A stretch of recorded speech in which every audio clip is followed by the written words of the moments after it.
Et en cette période d'entre-deux tours de la présidentielle, l'invité politique d'Henri Migou ce soir est Patrick Allemand, président de la Fédération socialiste des Alpes-Maritimes. Bonsoir Henri.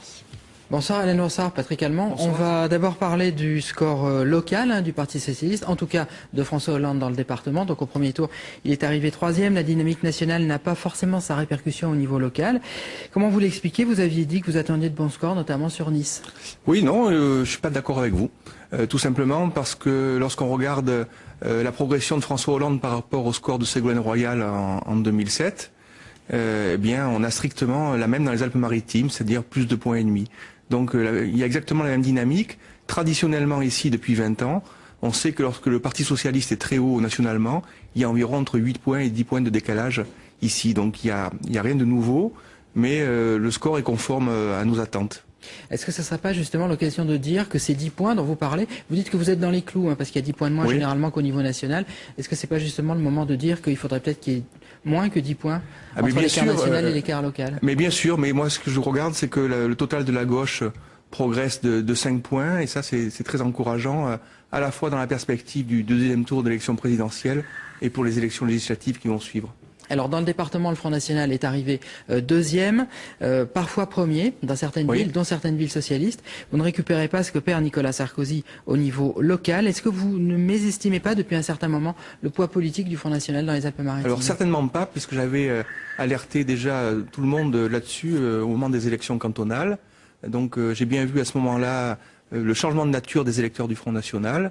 Et aujourd'hui, on est sur une autre catégorie d'électeurs qui sont surtout des électeurs qui sont préoccupés par le déclassement. Non pas par le leur d'ailleurs, mais par celui des générations futures et de leurs enfants. Et le vote du Front National est un vote qui exprime cette peur-là. Alors justement, au niveau national, le vote FN, certains disent déjà qu'ils vont voter François Hollande. Quand ce genre de report se fait à droite, vous criez au scandale. Est-ce que là, ça ne vous gêne pas? Moi, je crie au scandale de rien du tout. Personne n'est propriétaire des 6,5 millions de voix qu'a fait Marine Le Pen au premier tour de scrutin. Aujourd'hui, il faut s'adresser à ses électeurs. L'essentiel, c'est de s'y adresser sans perdre son âme, ce que est en train de faire Nicolas Sarkozy.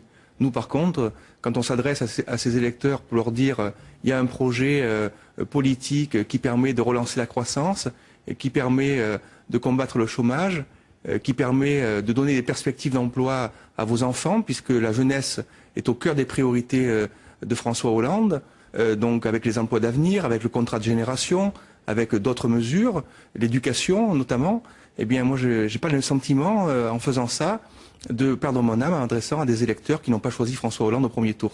Alors dans l'actualité du jour, il y a le nombre de demandeurs d'emploi qui a augmenté pour le 11e mois consécutif. Les chiffres officiels sont tombés tout à l'heure. C'est une hausse inférieure au dernier trimestre 2011, mais c'est une hausse quand même.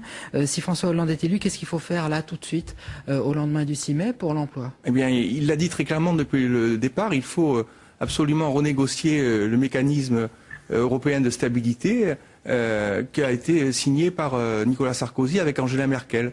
Et Nicolas Sarkozy disait que François Hollande serait isolé là-dessus. Et on s'aperçoit que de plus en plus de dirigeants européens pensent que François Hollande a raison.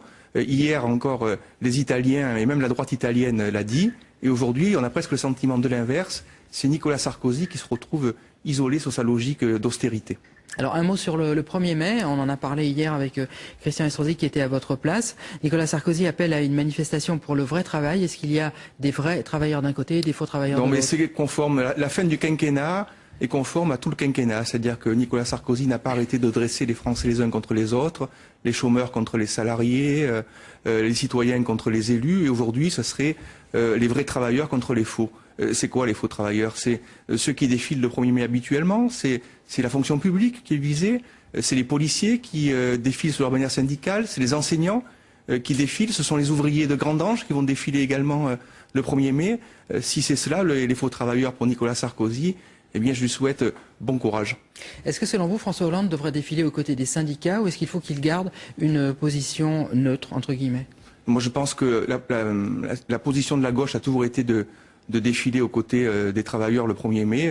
Il fera ce qu'il voudra, ça ne changera rien d'ailleurs à l'affaire du 6 mai. En tout cas, pour ce qui nous concerne, dans le département des Alpes-Maritimes, les socialistes défileront aux côtés des travailleurs. Alors un mot également, le député UMP Lionel Lucas tenait un meeting hier soir à Saint-Laurent-du-Var.